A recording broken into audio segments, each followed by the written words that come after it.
सोनगढ़ गांव, हरे भरे खेत, मिट्टी की खुशबू, सुबह सुबह मंदिर की घंटियों की आवाज और सादगी भरी जिंदगी।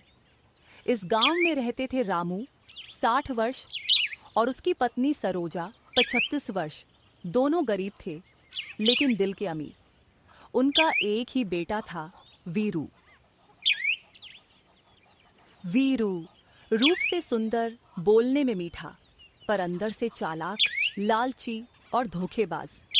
माँ बाप को यह बात पता नहीं थी क्योंकि ममता आंखों पर पर्दा डाल देती। पूरे गांव में मजदूरी करता था। कोई खेत जोतवाता, कोई दीवार बनवाता, कोई लकड़ी टुड़वाता। रामू बिना थके मेहनत करता, लेकिन उसका एक ही सपना था कि बेटा पढ़ लिख कर बड़ा आदमी बने। खेत के किनारे रामू हल्की मुस्कान के साथ सरोजा से, सरोजा, बस 2 महीने बाद फीस भरनी है। वीरू को शहर भेजूंगा पढ़ने।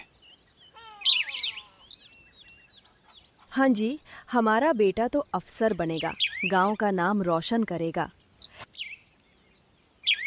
लेकिन उन्हें क्या पता कि वीरू को पढ़ाई से ज्यादा शराब, आवारागर्दी और जुए का शौक था।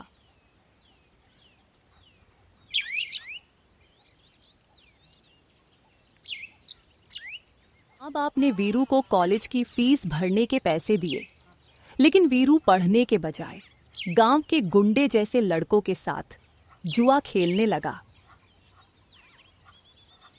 जल्दी जल्दी लगाओ पैसे, आज तो मैं ही जीतूंगा। देखते हैं कौन जीतेगा आज। धीरे धीरे वीरू सब पैसे हट जाता है। वीरू घर जाकर माँ से झूठ बोलता है। माँ, कॉलेज वालों ने कॉलेज की फीस 2000 रुपए बढ़ा दी है। 2000 रुपए और चाहिए। अरे परसों ही तो दिए थे बेटा। क्या करूँ माँ, फीस नहीं भरी तो कॉलेज वाले मुझे कॉलेज से निकाल देंगे। सरोजा को बेटे की आंखों में दर्द दिखा, असलियत नहीं। उसने अपनी बचत और कुछ गहने बेचकर पैसे दे दिए।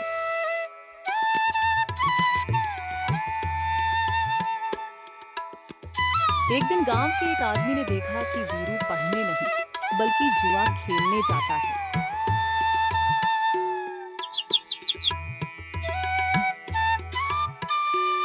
वो ये बात रामू को बताता है कि वीरू कोई पढ़ाई करने नहीं बल्कि जुआ खेलने जाता है।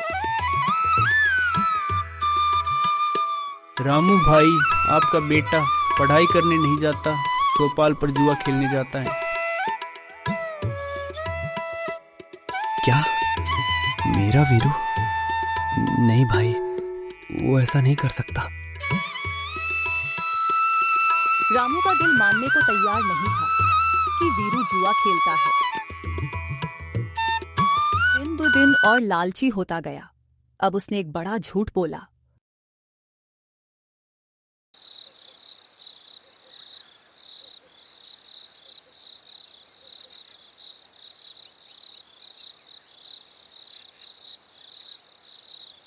वीरू घबराते हुए दौड़कर घर आता है। माँ, पिताजी, मेरी जान खतरे में है। गांव के गुंडे मेरा पीछा कर रहे हैं। 20,000 रुपए चाहिए आज ही। हे भगवान, इतने पैसे कहाँ से लाएं? अगर नहीं दिए तो वो लोग मुझे मार देंगे।